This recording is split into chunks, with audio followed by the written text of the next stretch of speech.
Welcome to Michaela Mix Cuisine. Andito po tayo ngayon para magluto ng kakaibang giniling ulit, syempre. So, ipapakita ko kung anong aking mga gagamitin is garlic, onion, spring onion, and then is 100% orange juice. Yan. And then, may carrots tayo. Wala tayong patatas, so ang ilalagay ko is kalabasa. Yan, itatry natin ang kalabasa, guys. And then, syempre, 290 gram ng giniling. So, marami pa akong ilalagay mamaya. So, makikita nyo, nandyan si oyster, si salt and pepper, black pepper. Yan, maglalagay ako mamaya. So, antabayanan guys at abangan natin. So, tara, umpisahan na natin. Yan guys, so nagpainit na tayo ng kawali. Lagyan natin siya ng olive oil. Olive oil po ang aking ginamit. So, konti lang po ang mantika nilagay ko. And then, ilagay natin po ang bawang.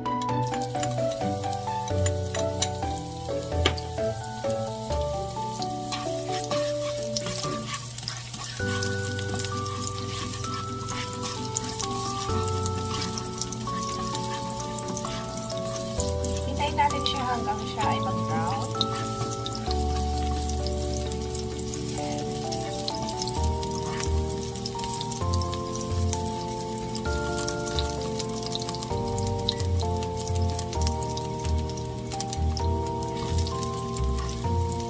And para sa akin, okay na to. Ilagay natin ang onion.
Natin hanggang mag-brown to.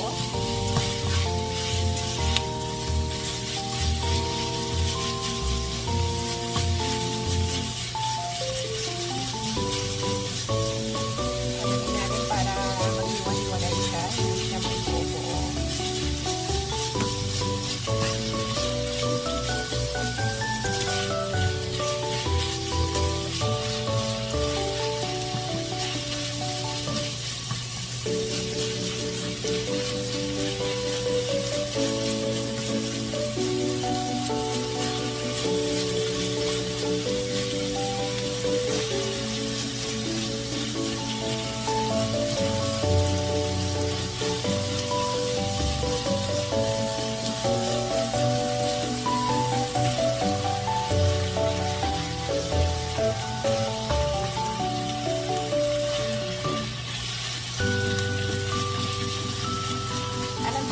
Every time na niluluto ko, gusto ng aking anak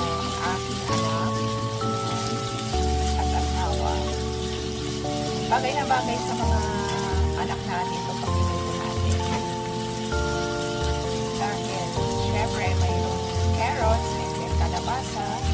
So ngayon ko lang po itatry na kalabasa kasi naubusan po ng patatas.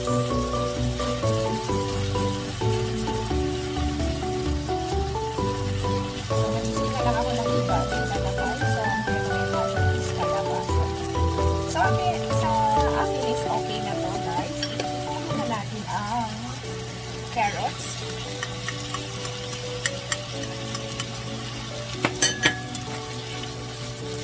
So, mamaya na yung kalabasa sa atin kasi may, ano siya, madali lang siyang maluto. So, ito lang carrot ang ano natin. So, takpan natin siya guys ng mga siguro nasa 1 minute.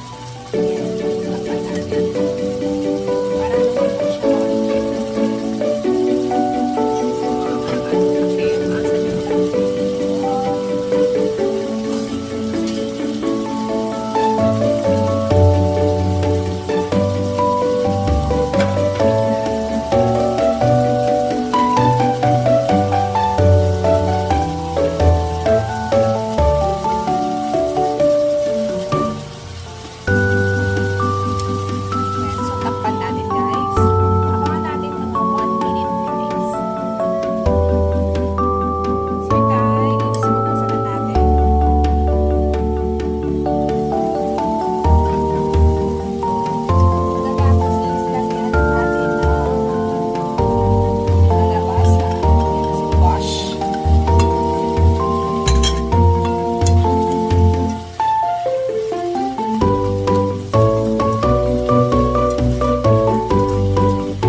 So, lagyan natin ng liver spread, isang pangpasarap. Para mag-melt po ang ating ano, ang ating giniling. Isa din na sikreto ko to sa liver spread.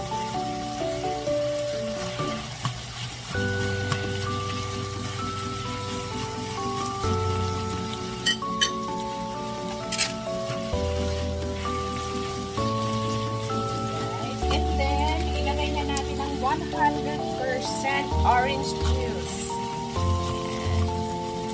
Fresh orange juice lang natin lalagay. Yan. So, lagyan natin. Nasa kalahati.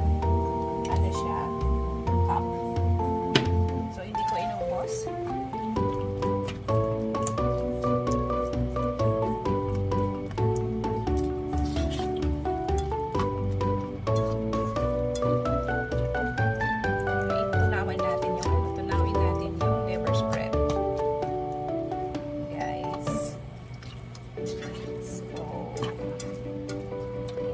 Natin siya ng black pepper. Lagyan natin siya ng salt and pepper, konti. Yan. And then, maglagay po tayo ng nor cubes. Isa po.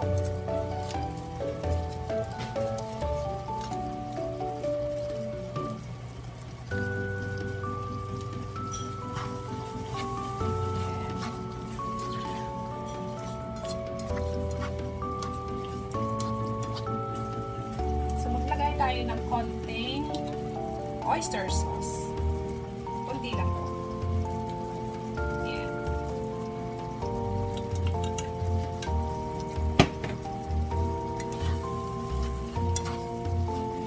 Guys. Okay, haluin natin.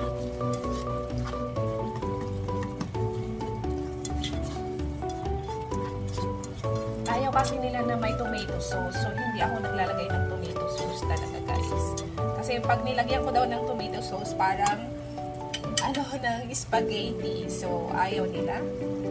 So, ilagay na natin yung natitirang orange juice para sumipsip yung lasa. So, takpan natin siya, guys. Siguro takpan natin siya mga 5 minutes.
magkaroon siya ng kulay.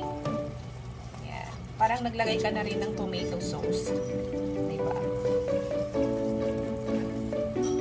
Tapos sa kulay ng carrots and then kulay ng kalabasa. Doon ano yung impact ng kulay niya. So, tatakpan ulit natin siya guys. Siguro mga 3 minutes. Hinaanan natin yung yung apoy para hindi masunog sa ilalim. Dahan-dahan lang po. So, tabayanan natin ng 3 minutes na pag titikman na natin kung anong lasa. So, abangan natin guys.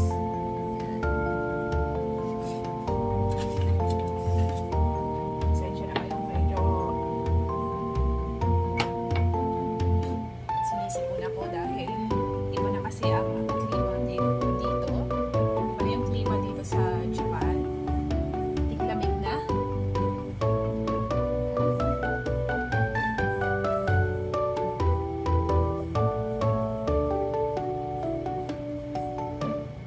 Abangan natin ng 3 minutes guys. So yun guys, bubuksan natin para i-check natin kung luto na yung kalabasa and carrots. Hirap kasi matulog ang ating kalabasa.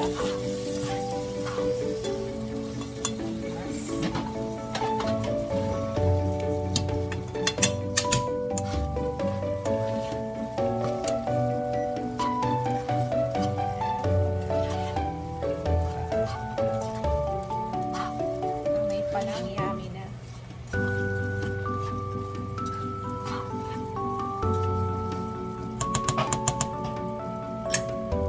So guys, itikman natin siya.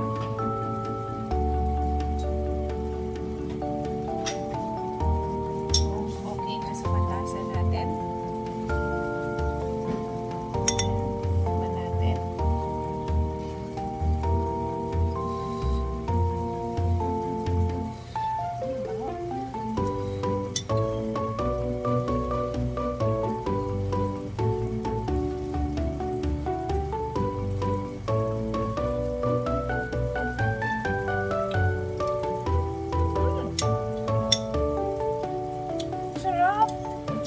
Nako guys, ang sarap pala ng lagyan ng kalabasa and then yung 100% orange juice na nilagay ko.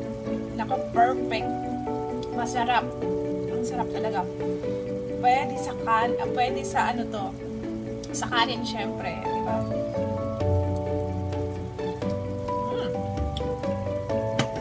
Sarap. Pero sa akin tama na yung lasa niya. So lagyan natin yung spring onion. Ayan. Para magkaroon ng kulay. So optional ko lang yan guys. Nasa sa inyo yan kung lalagyan nyo or hindi. Pero sa akin, lalagyan ko siya. Para mayroon naman tayong kulay green. Syempre, kasi wala tayong bell pepper kasi. So, optional ko lang yan guys. So, para sa akin, tama na yung lambot ng kalabasa and then lambot ng carrots. Talagang napakasarap talaga guys. As in.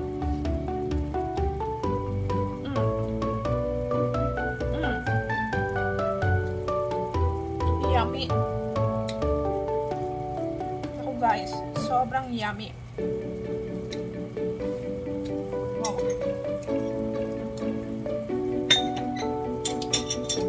Kasi kadalasan kasi patatas, 'di ba, nilalagyan natin. So i-try natin lagyan ng kalabasa, guys. So sabihin ko sa inyo, sobrang sarap. Tapos wag natin lagyan ng tubig. Ang ilalagay natin, subukan niyo ang orange juice talaga. Sobrang sarap guys, sobrang sarap. Wala kasi akong pineapple juice, so orange juice ang nilagay ko. Yan. Nakalagay sa yung name natin. Tropicana ang nilagay ko guys. Ito. Yan. Ito ang ginamit ko guys. Yan.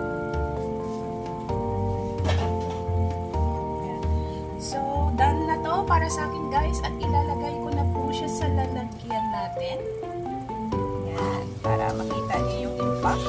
At tama na yung isang cubes ang nilagay ko, and then konting oyster sauce. Nasa 290 gram ang nilagay kong giniling. So, tama na sa akin yung lasa, guys.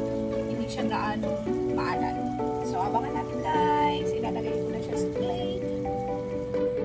So, yan guys. Ito na po ang ating finished product. Ang ating giniling sa kalabasa. Yan. Giniling na may kalabasa. And then, orange juice. So, sobrang sarap. I-try natin to guys. Napakasarap talaga. Hindi kayo magsisisi. Yan. Kasi first time kong nilagyan ng kalabasa. So, grabe yung impact. Umaano yung yung konting tamis nung kalabasa. Tapos, yung orange juice, nalasahan ko rin siya. Tapos, konting salt na gano'n. Grabe, combination talaga nung lasa. Sobrang sarap. Kaya, i-try po natin to. At alam kong magugustuhan ng mga junakis natin. So, yan guys, ang aking giniling. Yan. Thank you for watching guys. Sana nagustuhan niyo po ang aking presentation ngayong araw na ito. Sana mag-ingat kayo lagi. At keep safe everyone. At sana lagi niyong iingatan ang mga sarili niyo. Iwas sa lahat ng iwas sa maraming tao. Kailangan mag-mask in alcohol. Kaya God bless guys. Take care. Have a nice day. Bye-bye. See you sa susunod na aking presentation.